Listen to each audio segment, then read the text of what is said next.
Welcome, everyone. We're back. We're back. Well, we've been back for a while, but we're actually back on video. So you those who want to look at us can now look at us, and those who don't can continue to listen to us as a podcast. And So we're live, right? Like people we are.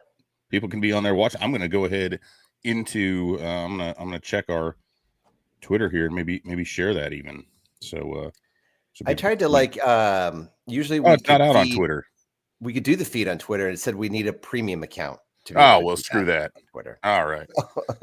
I don't want to enrich Elon Musk at this point in time. Oh, Jesus Christ. We're not President Musk. going to get anyway, that's we're not going to get gonna lose us a few viewers by premium account. Oh well. Just a couple. Yeah. Well, welcome everyone.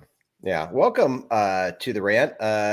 I'm in beautiful Phoenix, Arizona, where spring training games have kicked off Thursday. The Cubs trouncing of the Dodgers, and then they continued the trouncing yesterday, where they won 7-3, and that was a home game, the first home game at Sloan. So that was awesome, exciting, fun to be out there with the boys.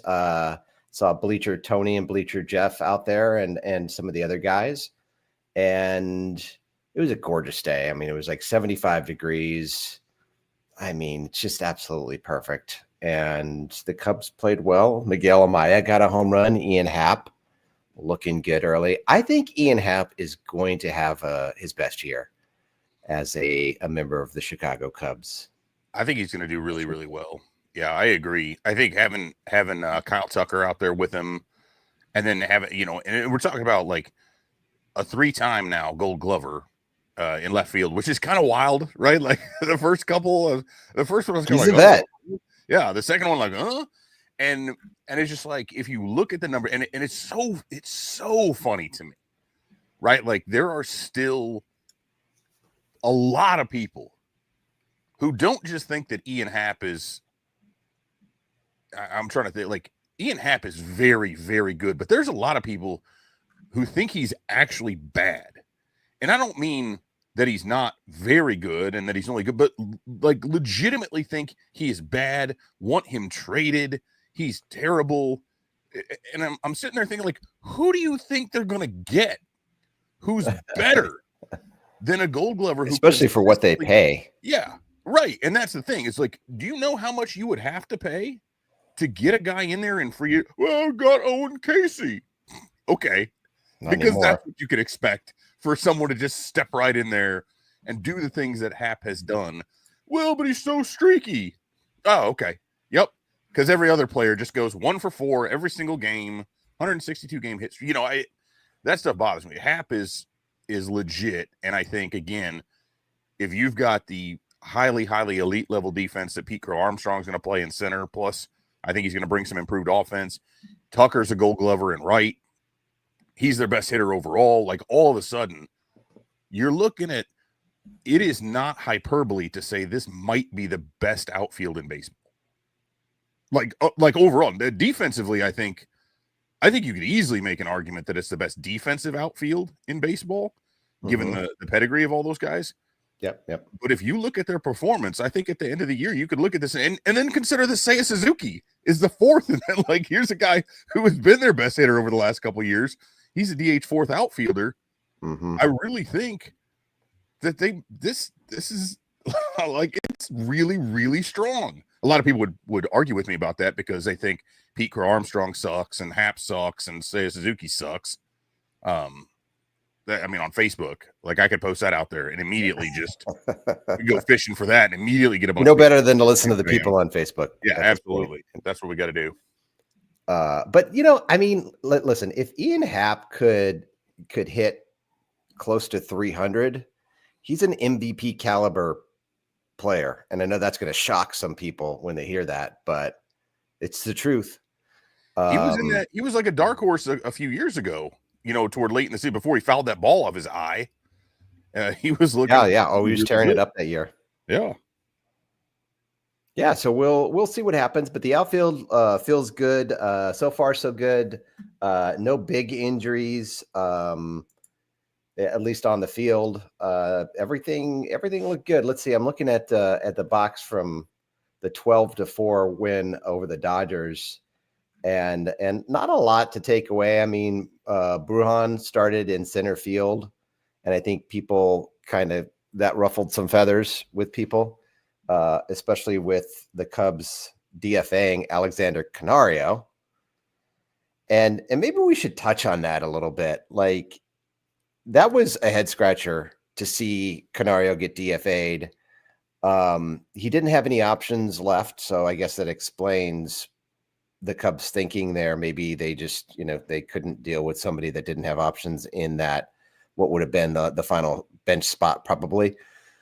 But wow, what a head scratcher. I mean, the guy's definitely got a lot of potential upside. He's very unlikely to make it through waivers. I think I don't think there's any way he makes it through waivers. And so someone's going to claim him. And so that means the Cubs are going to probably have to trade him.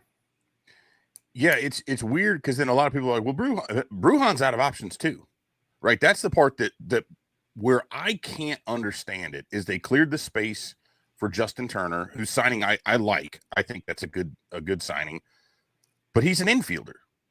Why are you DFAing an outfielder to clear that spot when you've got Brujan, who is, and here's the thing that bothers me. Canario's only gotten 45 total. Speaking of Facebook, this is my favorite. The guy's like, we didn't impress when he came up. And I'm like, he slashed like 280, 330, 450 with a homer.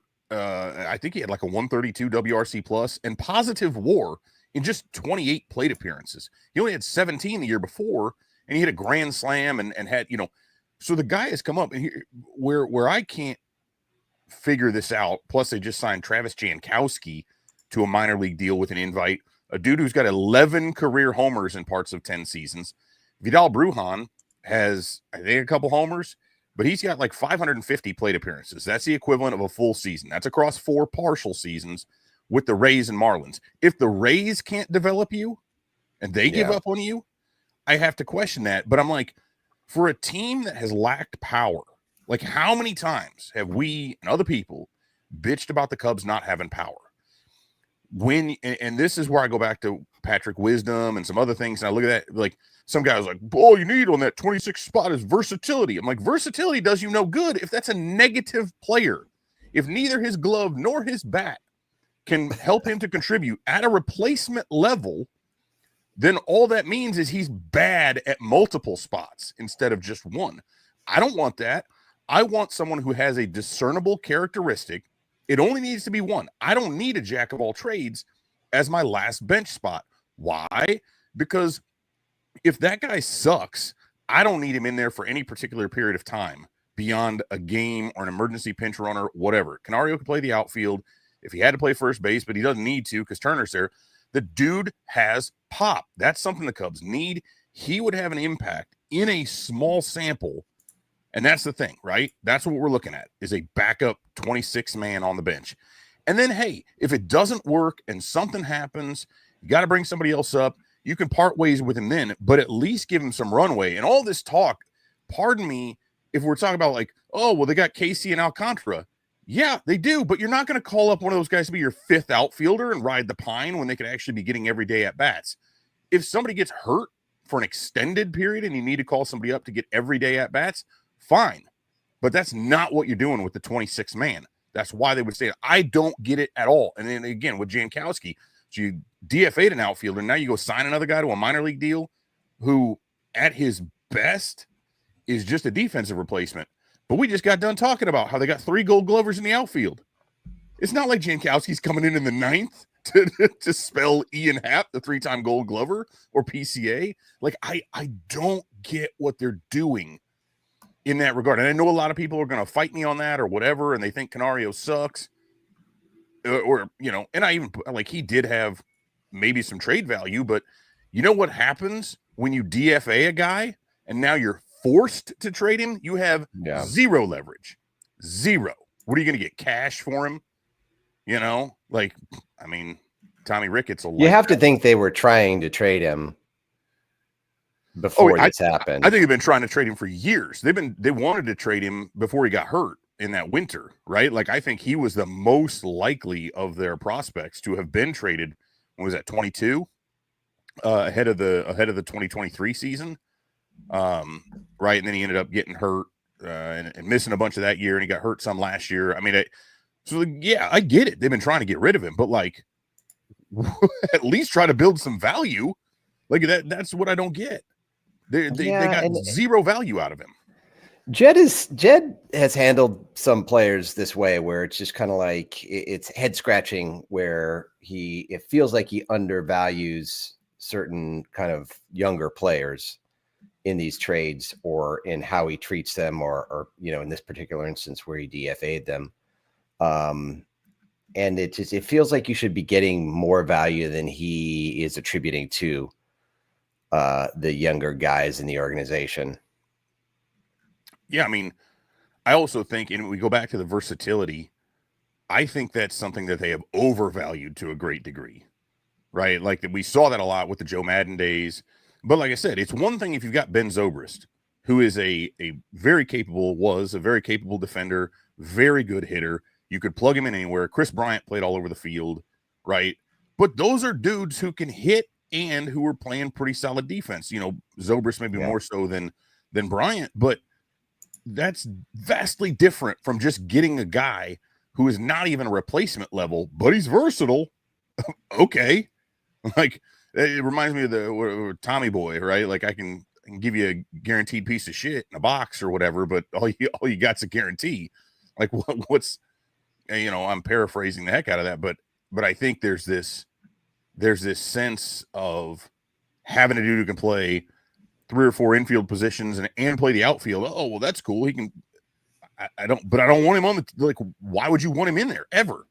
But then the other side of that is where I look at this and say, for Hoyer, who sat there and has talked about exceeding expectations and wanting to, this is my phrase and not his, but wanting to raise the ceiling, effectively, they have done a very good job of raising the floor, the ceiling a little bit with Tucker, but by getting rid of Canario and keeping Brujan, they've done nothing. They've actually lowered the ceiling, and I would argue that they've even lowered the floor because I don't think Brujan is as good as the other infielders that they've got.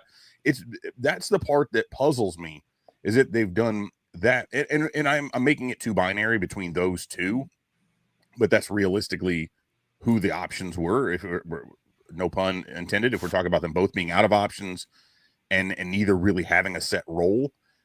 And if you look between those two, I mean, this was a move to me that appreciably it doesn't make the team worse because conceivably neither of them might contribute at all. But if we look at projections and we look at the potential, to me, they have lowered that markedly in a hypothetical sense, which is kind of like what you have to base that on. So I don't know. I don't like this move at all. I'm probably more against it than anybody other than Sarah Sanchez, who hates it altogether. I was on a pod with her the other day and she lit into it, but it's just stuff like that I kind of feel like they're playing it too safe to their own detriment, but oh well. Well, like they're playing conservatively, and it feels like, I mean, knowing that Owen Caissie just gets shut down, I mean, this just shouldn't pop up out of nowhere, I wouldn't think. Maybe it did. But no, he had core muscle surgery in the offseason, so whether that's like a hernia repair, more than likely, or whatever, and now he's got a groin issue, which is that really a groin thing? Maybe it's related. Maybe it's not. And that's and even if it's one of those deals, even if it's not related, I've had hernia surgery, and it was a few years ago, and they put the little mesh thing over it and suture that stuff in there. And there's times like if I exert my son was doing some sled push stuff, and I was like, bro, I'll get in there and be tough guy and put a bunch of weight on the sled and push it. And I could feel it. Like I didn't re-rupture anything, but it got a little tender, and I'm like, okay, old man, well, let's not do this. Now, Owen Caissie is like less than half my age, so he should not have those same issues, but it is understandable that like they're not going to push it, right? If this is what he's kind of coming back from. But again, that makes it all the more like you've got one of these other top dudes, and who knows how long he'll be out. So now let's just let's get rid of a 24-year-old outfielder who can bang. Who needs those? And so that kind of puts Kevin Alcantara right there in the mix. Not that he wasn't in the mix before, but it's like, it's hard to think he's going to be sitting on the bench in Chicago versus playing every day for Iowa. And so again, like, doesn't feel like maybe they do bring him up. I hope they don't, to be honest, unless he needs to get some playing time. Yeah. I mean, unless somebody gets hurt, right? Why have him come? Or if it's one of those deals, right? And they shouldn't do this at the outset of the season, but they'll do this sometimes with guys where, hey, maybe somebody's on the IL for a couple more days. Now, granted, Alcantara he's already in AAA. So, I could see it where, like, if there's a break with Iowa and they want to bring him up for a couple days to just experience a weekend in Chicago, see what that's like at the big league level, maybe get a late pinch hit at bat or something like that. And then you send him back down, right? If you have that opportunity. We usually see that with guys, like it happened with Schwarber. It's happened with some other guys before where they're kind of, Happ was an early call up and then he ended up hitting really well at the outset, but like they'll promote him from AA to AAA, and in between they'll have him stop through Chicago, call him up, let him do some stuff. But yeah, there's no reason with a guy that young yet to have him just sitting there when he could be getting every day plate appearances and playing the field and doing all that. Yeah, so the Canario situation feels really odd, and I just hope it doesn't come back to bite the Cubs where, in 2 to 3 years down the road, he's just mashing for some, hitting 30 plus home runs, 40 home runs for. I hope he does. I hope he does. Yeah, because at this point, of course, for the guy, what's done is done, right? He's not coming back to the Cubs, and good for him. And one way or the other, of course, Jed Hoyer might not be around to have to regret it. So who knows? Yes, that might be the case. We'll see about that. So who knows? So anyway, spring training starting off pretty well. I'm going to the game today. The Cubs have 3 straight home games. And, I came out of the gate a little hot yesterday. I got to admit, I do not have my spring training chops quite yet, and came out a little aggressive. I'm not going to lie. And yeah, definitely, you forget. It's like, going out and just sprinting as fast as you can because you can sprint. And then you're like, whoa, hold on. This is a little bit too much for me right now. Papa Hammy. It's and it's not the getting up to speed. Once you get older, it's the slowing down that I found that really causes it, But you get a little day drinking in the sun there. That first day drink of the year can really get you. It was tough. Yeah, I went to bed pretty early last night. And we're doing the show right now. It's 9 a.m., but I had to get everything set up and ready to go. So we're going with the family today. Yesterday was just me solo, so it was unsupervised. Today we're bringing the kids and the wife, and so it should be more of a chill day. The kids always have fun out there, so it's nice. It's going to be like almost 80 degrees, I think. It's sunny. There's not a cloud in the sky. Very beautiful day. So super excited about that. It's going to be a good weekend. And then they play tomorrow. Yeah, we're above freezing and it's sunny. So the snow we're going to be in the 40s and 50s all week. The snow should be gone. So it's at least feeling like, and it's, hey, we're only a week away from March. So we're getting there. You're getting there. It takes some time. I grew up in Omaha, Nebraska, and I remember March would always be like one of those months where, winter could be in full effect in March, or you could get an early spring out of it. So it's like, you never really know. It was 65 and sunny on February 2nd here, or 3rd. And then something happened. Yeah, they had baseball practice outside, and then it was like, then we had freezing rain 2 days later, and then it was like 2 for the next week. And it's like, man, what are we doing? But yeah, it is nice, like to turn on the ball game. I had to resubscribe to Marquee. I cut off my subscription at the end of the season because there's no way in hell I'm paying. Yeah, I'm not paying $20 a month to see replays of stuff. So I got that back up, got to watch the game. So that was nice to see, watch the first couple innings before we took off to see a movie. And And that's all that really matters. You know, if you're watching it on TV, like once we start getting the dudes who don't have their names on the backs of their jerseys, it's like, okay, I think we can go ahead and we can file this one away for now and see what happened at the end. You know, I'll follow it online, but no, it's good to have baseball back on TV and to see the sunshine out there. So it's the only time of year when everybody's like positive about things. You know, everybody's excited about it instead of just literally everyone. Yeah. I mean, there's still some, you know, some people be pissed off about something. Like I said, I just finished railing about Alexander Canario for 10 minutes. So I guess we're not all positive, but once, you know, the games are on, everybody feels good about it because there's no, you know, there's really nothing riding. Although I will say it's an interesting dynamic to have this very, very early Tokyo game or 2 games in Tokyo, because it's forcing at least the Cubs and the Dodgers, as we've seen the last couple of days, to play a lot more regulars earlier, right? Like they're seeing the pitchers, like it's not Cody Poteet aside. Wicks yesterday. Yeah. And he Wicks actually looked pretty good. A lot of regulars up there in the top half of the order. I mean, Yamamoto and Gonsolin were going for the Dodgers. So, I mean, it's they're having to get a bit of an earlier start because they've got what, 3 weeks, you know, before they got to take off for Tokyo. Like, it's crazy. It'll be interesting to see what the lineup looks like today for sure, and how long they stay in there. But yeah, I mean, Bush got on Thursday. Bush got 3 at bats. One question I wanted to ask you about, or player that I wanted to talk about, is big old Ivan Breathauer. Yeah, that's a big boy. My goodness, did he make an impression on Cubs fans? Nobody knows who this guy is. I mean, maybe some of the minor league guys do, but no one really does. I mean, he was just drafted last year in the 7th round. So if you're following a 7th round draft pick of the Cubs, then good for you. But chances are most people didn't know him. But boy, oh boy, is he a big boy. And did he swing that bat really well in getting a home run. And so I don't think he played yesterday, but man, there's a guy I wouldn't mind seeing a little bit more of in the spring.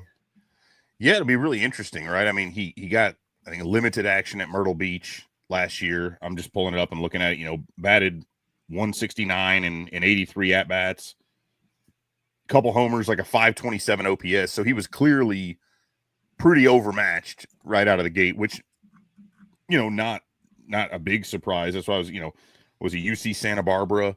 You know, so I mean, obviously a college guy, usually those guys do come in and maybe perform a little bit better because typically that low A pitching is not even as good as what they were facing in college. But I mean, what is he, like 6'6", 250? I mean, that's a big honking dude. And so be kind of interesting, you know, and the Cubs haven't, like, I look at Bryce Ball, you know, there was a little bit of hype around him. They got him from the Braves in the Jock Peterson trade, which again is still so funny to look back at it. Like the Cubs and the Cardinals and the Braves were like all pretty much within a half game or a game of each other at that point. The Cubs basically gave up, and the Braves ended up winning the World Series, and the Cardinals went to the playoffs, which is interesting. But Ball never really amounted to anything. That won't be happening this year. Yeah, no, I don't think we'll see that. Will not be happening. But yeah, I mean, you see a big dude like that with some power, you know, I think early on. Gage Workman too. I mean, Gage Workman stepped in there. He looked good. Yeah, banged one, picked it on the infield. And so although I think Arizona Phil maybe got a little too high, he's smoking the Gage Workman blunt, and maybe a little higher on that guy than anybody else.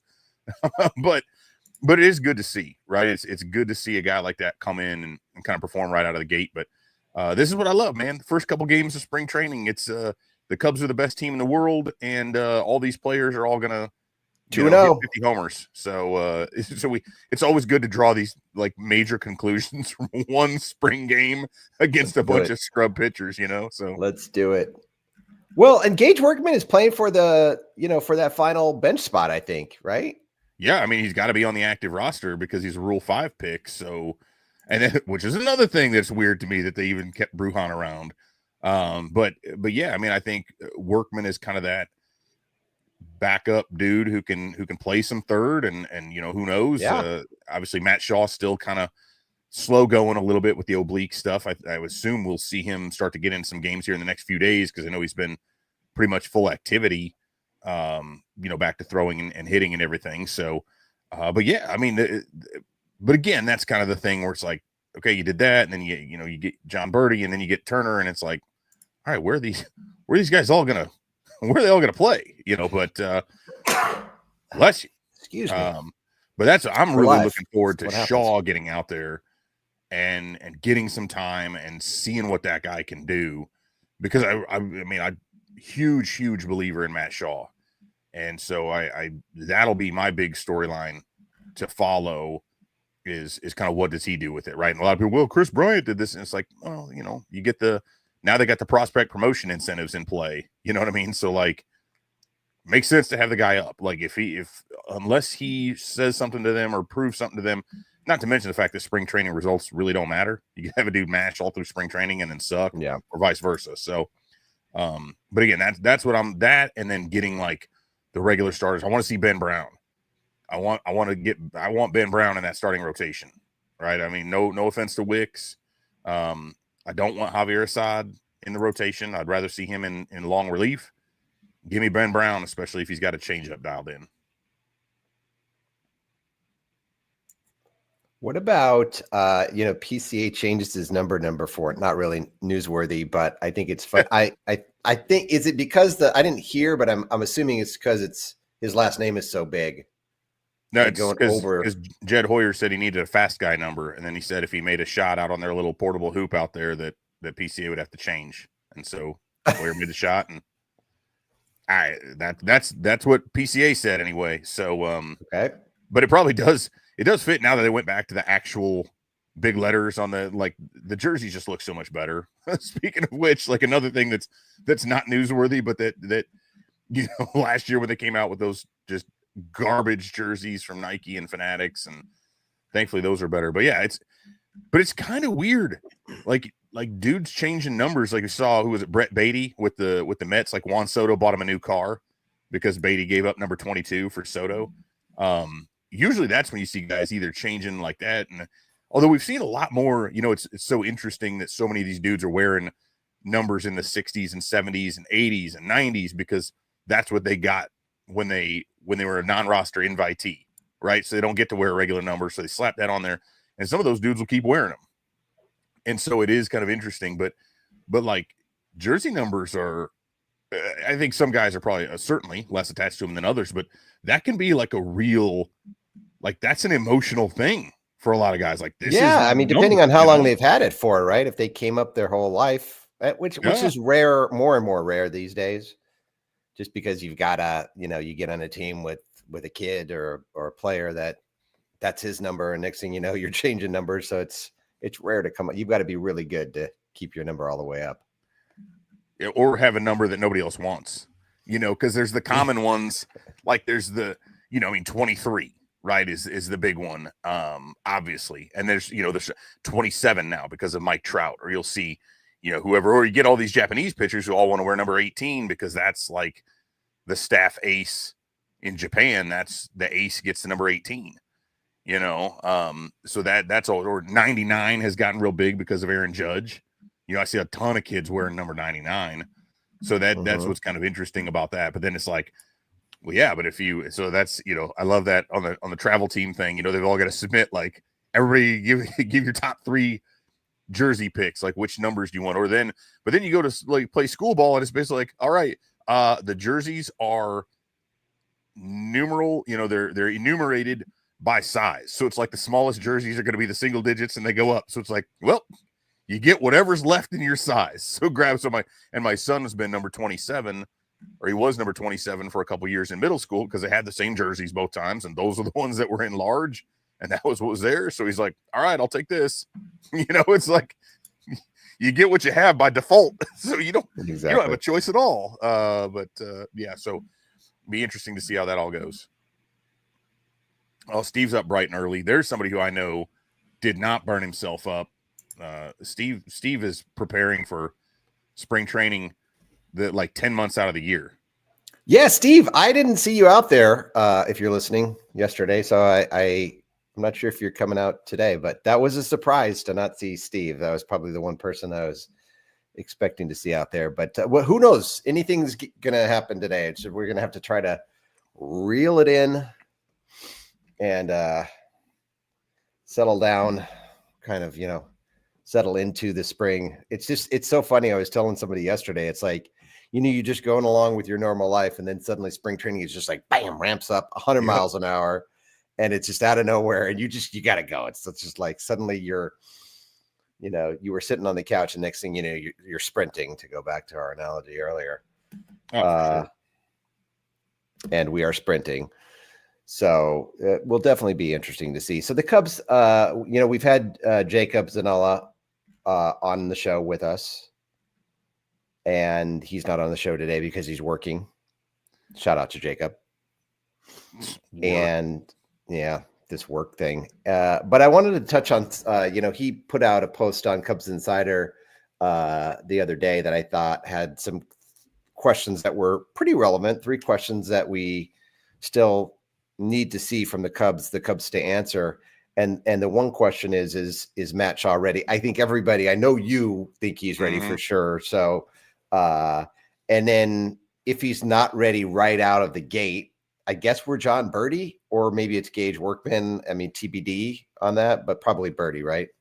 Probably, as long as he makes better throws than he did yesterday. But yeah, that was bad.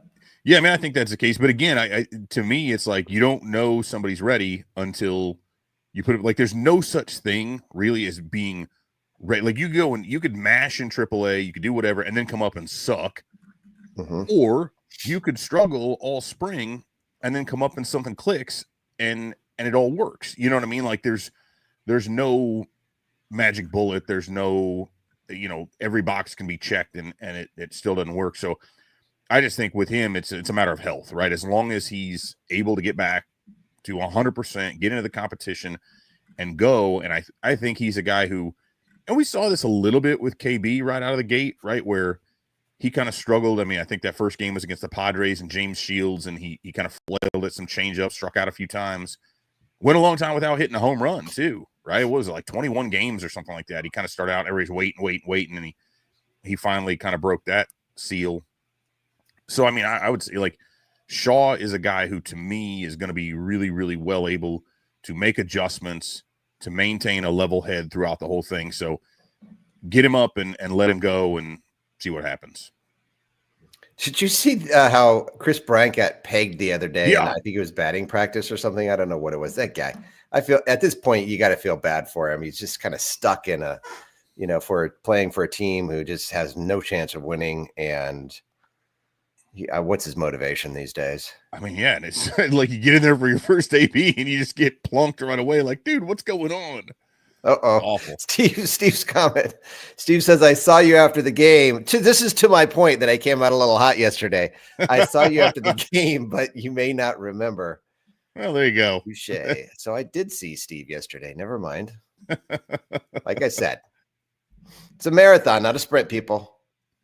Yeah, well, so unless you, like I said, unless you pull a hammy right away, and now you're going to limp home the next 26 miles. But I did. I've recovered. I have recovered well. Like I said, went to bed early, and I'm ready to go. I had a good breakfast this morning. I'm drinking my coffee here. I'm hydrating. I've got water down here. Got my sunscreen. I'll be putting that on soon, and we'll be good. We're going to be good today. So the questions, back to the questions. So Matt Shaw, of course, that's just something that we're going to have to wait and see, but he's definitely going to get the opportunity to show. He's going to get the opportunity when the season starts, not just in spring training, because I don't think spring training, unless he gets injured or doesn't come back from whatever's happening right now, he's going to get every opportunity to be in there. And then Ben Brown, will he secure the 5th rotation spot? I think that's open. They may go with the 6-man rotation. I don't know. Yeah, I could see that happening. They haven't really, unless I missed it, they haven't addressed, like Carter Hawkins addressed it specifically last year, with bringing Shota Imanaga over and said they had talked about it, but they weren't going to do that. I can see them, especially if you're looking at Matt Boyd, not really being counted on to give you even, I mean, if they got 120 innings out of him, that would be a huge plus. Again, Steele has spent time on the IL pretty much every single year of his professional career. Yeah. Imanaga showed that he can go, but I think he's better off with sick. Not like when they gave him that 10 days off or whatever, and he was just brutally bad. But I think it would make sense if they wanted to. But I'll repeat myself. To me, Ben Brown is far and away the best candidate for that last rotation spot, because I don't need another guy in there, whether it's Wicks or Assad, who throws 92. They all throw the same. They're all like 90 to 93. Not similar repertoires necessarily, because you got some righties and some lefties, but like in Brown, you're talking about a guy with the mid to upper 90s fastball, possibly the best curveball in the game, or at least an elite level curveball. And if he can get the changeup working, which he has thrown up to about 10% in the past, and I think he could tweak that a little bit and get it up there. He's got the most swing and miss stuff. He's got the best velocity. He's a bigger dude, so you got a different approach and arm angle and all that stuff. It makes so much sense, and I hate to my core the argument that, like, you should just make him the closer. It's like, why would you make a dude a closer if he can be a starter? That's not how it works. Plus, they traded for Ryan Presley to get a closer. They've got Porter Hodge. Like, you don't need another guy back there. You need somebody in that rotation who can be lights out, who can shut people down for 4 and 5 innings and get some punchies. So, give me Ben Brown all day. He looked good last year before he got injured. Yeah, very good. Yeah. So, and I mean, there's no reason to believe that he can't come in and be a regular starter. There's no reason to believe that he can't come in and be dominant. I think I'll be surprised if he's not. I won't be surprised if he's not the 5th starter. Yeah, because Assad's there, and maybe Assad gets that spot. I could also see Assad going in on long relief too, and an occasional spot start. So I guess the only issue is, like, Brown hasn't put up a bunch of innings, and you kind of worry about his workload. But then, hey, go with 6 or do a modified rotation where you're skipping a spot, skipping a start every now and again, let somebody else in there. They got enough long guys that they could do that. So I don't know, but I'd rather do that and manage his workload properly versus just saying, well, it's a setting innings limit or whatever, or whatever you got to do. But his raw stuff is better than anybody else on the team. So I'd rather be able to use that in something other than just like situational bullpen usage. So, yeah, well, and especially like, when you first get started in the season, I think there's just a different way to manage your rotation to prevent injuries from happening. You mentioned Justin Steele getting injured every season. And is there a way to manage his usage and his innings early in the season so that doesn't happen? Mm-hmm. We'll see. And the other note that he had was who rounds out the bench, and I think we've kind of talked about that a little bit. I mean, obviously you've got Carson Kelly; he's going to be in there as the backup catcher.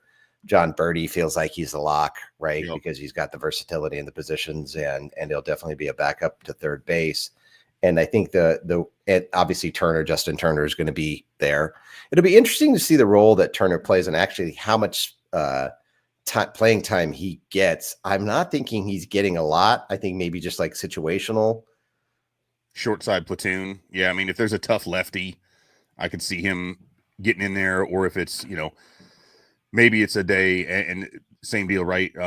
Not that Kyle Tucker needs to be platooned by any stretch, but if there's a day when, hey, they need to give Tucker a day off, Suzuki plays right, Turner's the DH, something like that. I could see is just kind of filling that spot. And again, to me, his main role is to just be a professional hitter in those situational spots, be the veteran who's kind of sitting next to Shaw and Bush and guys like that on the bench and just kind of taking them through some stuff, showing them the ropes a little bit, and bringing that, he's got championship pedigree. The dude's been in the league for like 16 or 17 years, career 285 hitter or whatever. So I love it. Yeah, and I mean, here's a guy who, like, if he plays over 50 games, I think there's a problem with the Cubs. Oh, yes, something has gone wrong. If something has gone if he's getting, because he's got like a Right. bunch of escalators in his deal, like different bonuses at certain levels. I'm like, if he maxes it, and not even maxes, like if he hits more than a couple of those bonus levels, something has gone wrong. Either that or like something's gone very, very right for him. But I don't see that happening at age 40. So let's pray that he doesn't, because Tommy's going to have to DFA him then, because he's not going to want to pay that money out. What are the chances that happens? He's only $6 million deal. Yeah, I mean, but he can earn like another, I don't know how much, like another few million. But again, if that happens, I think Travis Jankowski is a high key, not at all sneaky bad signing for the bench. I addressed this earlier, Steve. You missed it. I don't like the Jankowski deal at all. Nothing about that strikes me as good. Anyway, moving on. Going in, the Cubs have they've got some salary space before they get to the cap. What are they at right now? Like 210 ish. Well, yeah. I mean, I think it's Turner. I think they were at 209. They're probably like 215, somewhere in that neighborhood. And the first level of the cap's what, 241? 241. Yeah. So like 25 ish. So, I mean, all things considered, like, you can be unhappy about that if you want to be, but at the end of the day, they don't want to get over the cap. This gives them some room to sign a pretty big player at the deadline. I don't think they're going to sign anybody at the deadline. Trade for somebody. And so if they can acquire, like, who knows, right? Who knows what they'll need come June, July. But it gives them room to be able to make a big move. Yeah, I mean, if the price on Dylan Cease comes down, right, or Robert Suarez or one of those guys that the Padres are looking to move, I could see that happening, because the ask gets a lot lower than what it's been. And that doesn't, you're talking about a prorated salary at that point. Neither of those is making a ton of money, so I could see something like that happening. They got a ton of money then falling off, but yeah, I mean, they've left a lot more by choice, right? It's there's some of that's choice, some of it's just, we can look at it however we want to. It's choice at the end of the day. So they got a ton of money left over. So and they've improved their outlook tremendously, right? So if it comes to being opportunistic at the deadline, they've got the ability to do it. Willingness, I don't know. If the Cubs aren't in a position to be opportunistic at the deadline, something has gone very wrong. Oh yeah, because the division just looks very weak. I mean, the Brewers will be there doing their thing, but they've lost some key players. It just feels like the Cubs should definitely be in first place in the division. If they're not, it's going to be a big failure, I think. And then, then you start having to question whether Jed Hoyer returns because of that. Yep. Regardless of whether he doesn't want to come back or not. Maybe he won't want to. He's just like, this sucks. I'm never going to have the money I need. But it's like, well, bro, you're also outspending the crap out of every other team in the division, and you still can't beat them. Like that's probably, like, the Cubs should be spending more, but they should be a hell of a lot better than what they've been, given how much they're spending relative to their competition. Like, that's the part that bothers me. Like, stop threading the damn needle, Jed. Go grow some balls and do something big. But a little late for that. So, I mean, if the Cubs are up 5, 6, 7 games at the break, maybe they pull the trigger on something, or maybe they just say, I mean, here's the thing. Or they'll be like, we're good. we got it. What's the calculus, though? I mean, like, are you really going to try to make a trade to compete with the Dodgers more? I mean, there's not a lot that, but sure. I mean, if there's an obvious, they beat them twice. Why do they need to improve? They've already beaten the Dodgers twice this year. They can clearly take running it up on them. But no, I mean, 19 runs in 2 games. I think you kind of have to. Although this team and Hoyer in particular is not known for putting his foot on somebody's throat. He plays it very safe. But as we've seen over, like, there's no such thing as playing. You can't just be comfortable with any sort of lead. I don't care what the lead is. At that point, if you've locked up the division or you feel like you're well in hand in that regard, you need to go out. Like, he's already done a few things that are kind of these playing for now. If they back off and don't do something big at the deadline when they have the opportunity to do so, again, that would be a massive miscalculation. But again, we'll see. Yeah, depending on need and what's available and what the cost is, I guess. But on the just in terms of paying salary, that shouldn't be a non-starter. Yeah. It may be the ask of what they're trying to get in return. And one thing Steve mentions is just not sure where the power is going to come in this lineup. I think this lineup's got sneaky power, actually. I think Tucker, Happ, Swanson, Bush, and I know Swanson's not typically a power guy, but he can get 20 home runs or more. Suzuki at that DH spot, I think, is going to give you some. I think Matt Shaw is a 20-plus homer guy. Yeah. And, I mean, if Amaya can start swinging the bat, like he's got power potential. PCA even, like the dude, like he showed in the second half, like he can bang a little. And so I think there's some sneaky power on this Cubs team. There's nobody that stands out as a 40-plus home run guy outside of maybe Tucker. But we'll see. And we'll see, again, the weather in Wrigley last year wasn't great. The wind was blowing in a lot of days. I mean, if that changes and you get a lot of wind blowing out, and Cantor mentions Alcantara, and I don't think that dude's going to get how much he plays. He might hit 4 if he plays a lot, but I don't think he will. Yeah. So there's a lot there. I think there's a lot to look forward to, but what I'm looking forward to most is getting ready to go to this place right here today. So cool. I think that's about it. Jacob Zanola, if you're out there, we salute you. And you better not be out there. You're working. You get back to work, kid. Anyway, don't get in trouble. Yeah. We will be, we'll all circle back in the next couple of weeks. Right now, I think we'll keep it every couple of weeks, but we may go every week. I don't know. We're looking to make some changes. We just don't know exactly how we're going to make those changes. So we'll keep you all informed for sure. And in any case, thanks for joining us today. See you, everybody. I'm off to baseball. All right. See ya.